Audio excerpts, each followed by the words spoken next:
Sara Khatun is considered the first female diplomat of Azerbaijan. Wife of Jalaluddin Ali Bey, mother of Uzun Hasan and Jahangir Mirza. In fact, the name of Sara Khatun was Sara Khatun, but in the Azerbaijani language it is already written as Sara Khatun. The reason for the many speculations about the origin of Sara Khatun is that in an article written by Minorsky in 1930, she wrote that she was from a Christian family of Diyarbakir. Johnny Woods, who is considered to be the author of the best work on Egoyunal, writes about this, although Minorsky himself, after his further research, turned back to this issue, which is a very simple historical fact, and wrote that Sara Khatun was actually the cousin of Uzun Hasan's father, Jalaluddin Ali Bey. Unfortunately, this small detail has escaped the attention of many historians, and historians such as Franz Babinger still wrote that Sara Khatun was originally an Aramaic Christian girl and was born in Diyarbakir. There is no doubt that she was the daughter of Pir Ali Bayandar. Thus, Johnny Woods himself took out the genealogy of the Egoyunlu dynasty, and it seems that this obvious Sara Khatun is a descendant of Egoyunlu. It is assumed that he died in 1465. Sara Khatun's grandmother, Maria Komnena, was the Pontic princess of Trabzon. The role of Sara Khatun was more important in the diplomatic relations of Egoyunlu state with foreign countries. Uzun Hasan would consult with him on all foreign policy issues and send him for the most important diplomatic negotiations. Ghaffari says in his work Search the World of History, he held diplomatic talks not only with individual diplomats of foreign countries, but also with heads of states such as Taimuri ruler Abu Said and Ottoman Emperor II Mehmed, and successfully defended the foreign political interests of the Egoyunlu state. When the Ottomans wanted to eliminate the Emirate of Garaman, an ally of the Egoyunlu state and a favorable strategic point on the Mediterranean coast, Sara Khatun was again sent to negotiate with the Ottoman Sultan II Mehmed. Sara Khatun was known as a diplomat and statesman not only in the East, but also in Europe.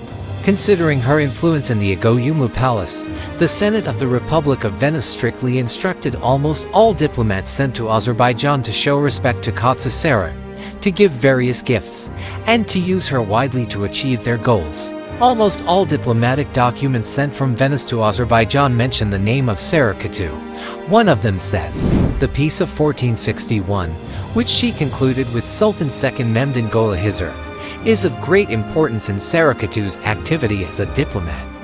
First of all, he had to dissuade the Ottoman Sultan from attacking the White Sheep, because this attack of Tuan Mem could end the existence of Egoyunlu state. After achieving this goal, Sara Khatun had to dissuade the Sultan from conquering Trabzon as much as possible.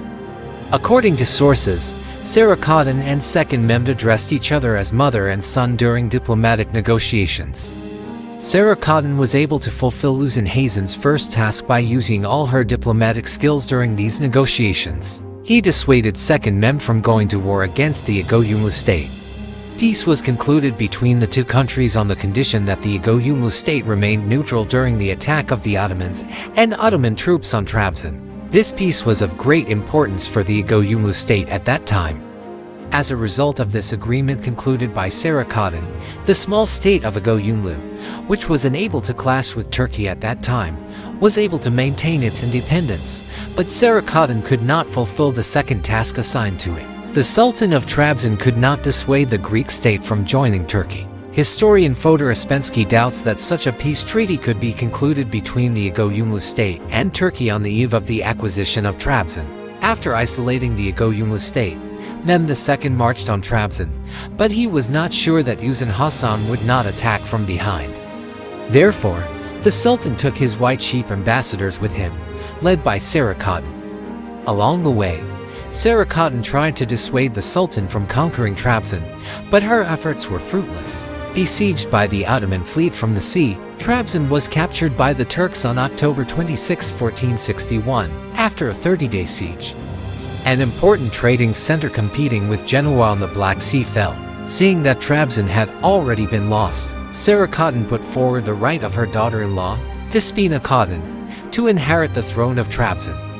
After dividing the treasure of Trabzon with the Sultan, he returned at the head of his envoys. It seems that in order to ease the strained relations with the White Sheep, II Mehmed treated his wife Sara kindly and sent her away with many gifts. Together with Uzun Hazen's envoys, he wanted to secure his rear after carrying out the Sultan's invasions in the west in order to renew the treaty he had concluded in Yasykaman. Sara Khatun led the Igoyanlu envoys who negotiated with the Timurid ruler Abu Said in the 25th century, but this mission ended in failure. Because Sara Khatun died in 1465, Abubakar Tehrani, the historian of the Igoyanlu period, writes that Sara Khatun came to Karagoyunlu Jahanshah for the purpose of negotiations, and at that time he was in Rustam Tarkan's camp. Her army does not seem so majestic to Sara Khatun. Jahangir sends an order to Mirza and Uzun Hasan saying, "If you come, the victory will be yours." This work cannot be postponed. His correct assessment is informed by his military intuition and competence. Indeed, after that, Uzun Hazen's reconnaissance group attacked Rustam Tarkan's armies, defeated them, and frightened the Karagoyan people. Sara Khatun also went to Egypt and managed to make an alliance with Igoyanlu.